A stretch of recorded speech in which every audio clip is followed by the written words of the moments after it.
दोस्तों नमस्कार। PCS board में आप सभी का स्वागत है। आइए हम देखते हैं आज 1 मार्च 2024 के महत्वपूर्ण करंट अफेयर्स को। पहला प्रश्न है, हाल ही में किंग चार्ल्स तृतीय के तहत मानद नाइटहुड प्राप्त करने वाले पहले भारतीय कौन बने हैं? आपके ऑप्शन है रतन टाटा, सचिन तेंदुलकर, सुनील भारती मित्तल, नरेंद्र मोदी। इस प्रश्न का सही उत्तर होगा सुनील कुमार मित्तल। अब आइए अगले प्रश्न को देखते हैं। अगला प्रश्न है कि हाल ही में किस राज्य सरकार ने मुस्लिम विवाह और तलाक पंजीकरण अधिनियम 1935 को रद्द करने का निर्णय लिया है? आपका ऑप्शन है त्रिपुरा, असम, केरल और उत्तर प्रदेश। इस प्रश्न का सही उत्तर होगा असम। आइए अगले प्रश्न को देखते हैं। अगला प्रश्न है, हाल ही में किस देश में दुनिया की सबसे कम प्रजनन दर्ज की गई है? आपके ऑप्शन है रूस, जापान, कोरिया, दक्षिण कोरिया और भारत। तो इस प्रश्न का सही उत्तर होगा दक्षिण कोरिया।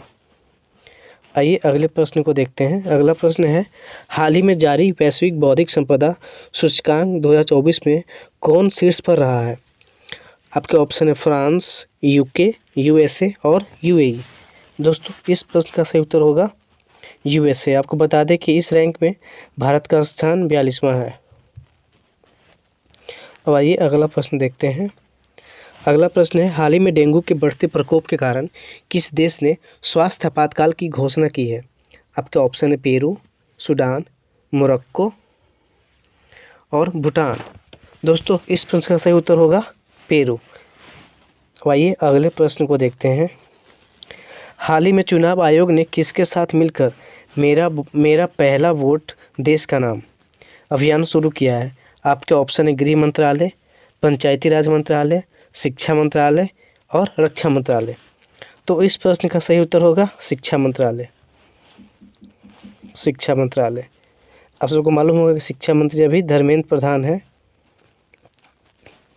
आइए अगले प्रश्न को देखते हैं। अगला प्रश्न है, हाल ही में प्रधानमंत्री मोदी ने किस देश के अगालेगा द्वीप पर हवाई पट्टी का उद्घाटन किया है? आपके ऑप्शन है श्रीलंका, सिंगापुर, मॉरिशस और भूटान। इस प्रश्न का सही उत्तर होगा मॉरिशस। अब आइए अगले प्रश्न को देखते हैं। अगला प्रश्न है, हाल ही में किसने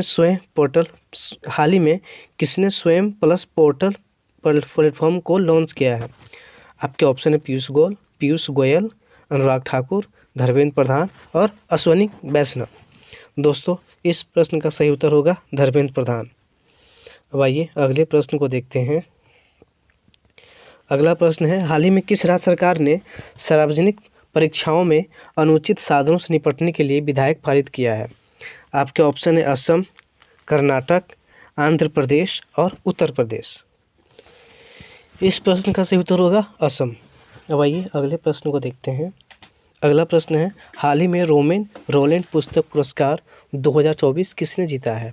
आपके ऑप्शन है डॉक्टर अदिति सेन, जयसिंथा कल्याण, पंकज कुमार चटर्जी और शंकर लाल। तो इस प्रश्न का सही उत्तर होगा पंकज कुमार चटर्जी। वही अगले प्रश्न को देखते हैं। अगला प्रश्न है, हाल ही में रोमेन रोलैंड, चाहिए तो मैंने अभी करवा दिया था, आपको रिपीट हो गया। अगला प्रश्न है, हाल ही में वर्ल्ड गोल्ड काउंसिलिंग ने किसे भारत के लिए नया CEO नियुक्त किया है? आपके ऑप्शन है सचिन जैन, ऋतुराज अवस्थी, मल्लिक राव और सुंदर साहिना। इस प्रश्न का सही उत्तर होगा सचिन जैन।